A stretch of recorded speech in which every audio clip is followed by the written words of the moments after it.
Why is it squeaky? Well, it's squeaky because the pH is not falling all the way down, and because it's extremely mild. It's just hours old.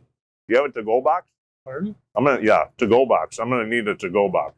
Oh, yeah, absolutely. Farmers, brewers, hunters, packers, badgers, cheeseheads, neighbors. No matter what name we go by, we are bound together by our roots. These are the people, the stories, and the patriotism from inside Wisconsin. Welcome to Deeper Roots with Blain's Farm and Fleet. Carr Valley Cheese, Laval, Wisconsin. We are out in the boonies. Sid Cook, 4th generation cheesemaker here at Carr Valley Cheese. I appreciate you having us out. I appreciate your cheese more.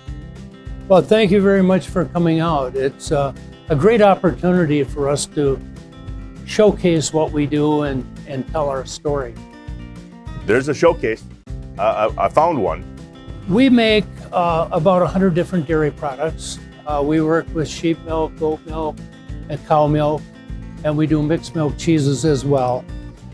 We've won more than 900 national and international awards for our cheeses over the past 20, 25 years. In order to be in the cheese business for 4 generations, I'm no math major, but there had to have been 3 generations that came before you. When did it all start for Carr Valley and really your family? Well, it started in 1883. Ed Lepley was about 12 years old, 13 years old, and the cheesemaker that he was helping got sick, and so he ended up taking over the cheese factory. A bunch of his brothers got involved in the cheese business, and then my grandparents got involved, and they had cheese factories in the countryside. My uncles all owned cheese factories. My dad got involved in the 40s, and so he bought a small cheese factory in Irish Valley after he got his cheesemaker's license. And when you opened the kitchen door, the vats were there. So when people asked my dad how I got in the cheese business, he always just said he didn't know any better. As soon as I could help my dad, I'd make boxes, or sometimes I would take a cheese trier and try some cheeses, which was probably a great source of irritation to him because he was selling cheese that was cheddar but looked like Swiss because I was poking holes in it. In order to do this shoot, we had to get here early in the morning and take a tour of the plant while you were making cheese. What time does that process start? And can you maybe just take us through on a Clip Notes version of what the cheese making process is? Sure. So we start at about 11 o'clock at night because we want to make sure and get the cheese curds out very early in the morning. All cheese starts with milk. Yep. We pasteurize everything here, and then after it's pasteurized, we add culture to it, and we ripen the milk. And when the milk is ripened after about an hour and 5 minutes, then we add a coagulant to it. It's called rennet, and that sets up the milk, and that really starts the process. We go through with wire knives and cut it into small cubes, and that's what separates the curd and the whey. Where do you get all your milk from? Locally, I assume? Most all of it is local, right around the factory. The goat milk we buy from cooperatives. The cow milk, we have about 14 or 15 of our own cow farms. We pick up the milk every day and bring it to the factory and make it into cheese. He's drawing off the way. What else? Maybe take me around here and talk to me about what else we got going on. Back this way. Right now we're making cheese curd. We're running it through the curd mill. After the whole vat goes through the curd mill, what we're going to do is we're going to add salt, and that's going to slow the pH down and sweeten the cheese so that it doesn't become too acidic. I think what we should do is we should really taste some cheese curd now, don't you? I think that's a great. Do we have to wait 15 minutes for it to get properly salted? No, we'll get right on it. Is it salty? Yep. I'm gonna move my beard net. Is that all right? Yep. Whoa! Whoa! I got a salty one. Wow. They're really good. Yeah, they are. You want another one? Yeah, I do. How about we break that in half? From the curd into the press, into a wheel. These are all bandage wrapped, so you can see that there's a bandage on the outside of it. Yeah, why is that? These will be waxed. Oh, they'll be waxed. Yeah, they'll all be waxed. What do you all do here out of this factory? We make about 15 or 20 different kinds of cheeses. We deal with 3 different types of milk. And then we do some waxing here, but mostly then it's packaged as whole wheels, and then every day it goes to the warehouse. As we walked through the plant and you gave us a tour, there's a lot going on with pH and acidic this and alkaline. I don't even know half the words you say. We're dealing with a lot of different cultures, and it's the cultures that make the different kinds of cheeses, as well as the technique that we use to make the cheese, the affinage we use after the cheeses are made, the temperatures that we age it at, if we want to grow bee linens or we want to grow molds on the surface of the cheese to help flavor it and age it down the line. So yes, there's a lot to it. How much has it meant to your family, Sid, to be in this business and promote Wisconsin the way you have?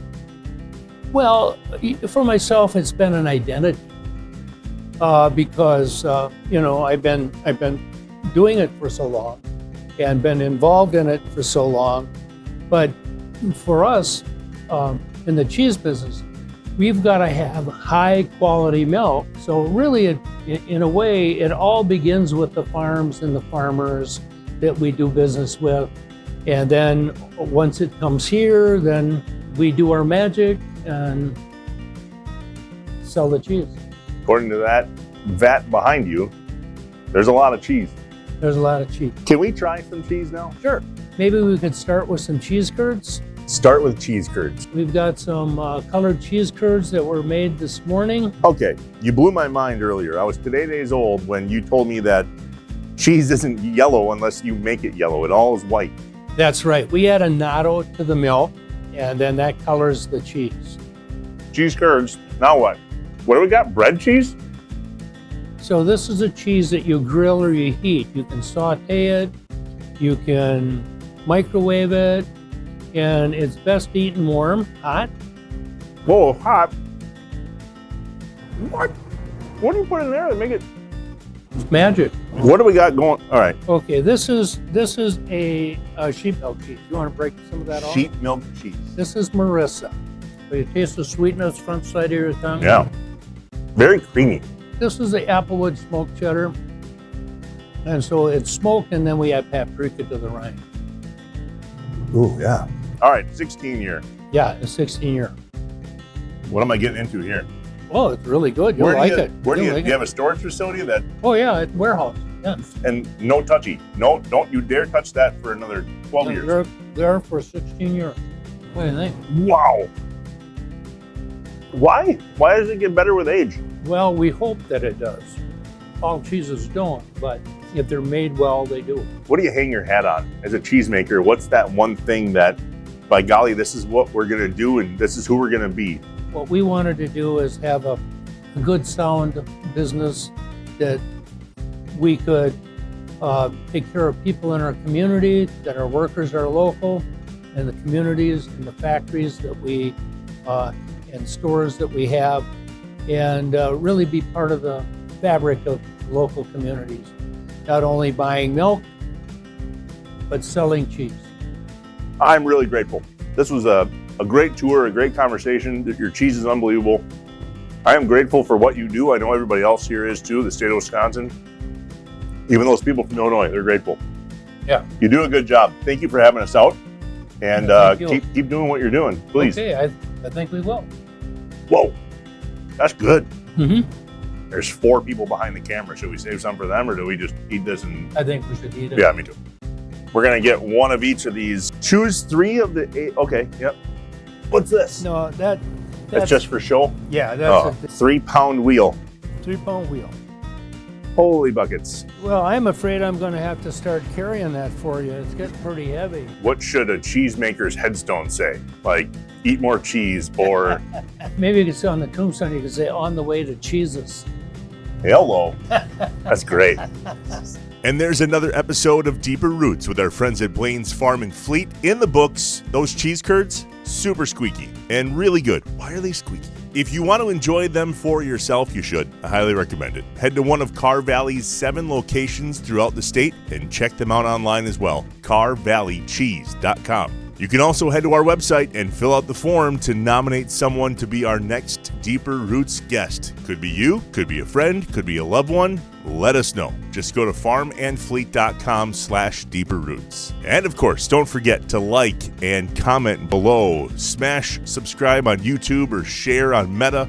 Wherever you are out there, we appreciate you watching. And if you're listening on the podcast side, leave us a 5-star review. We'd really appreciate it. All right, see you next time. Talk to you later. Bye.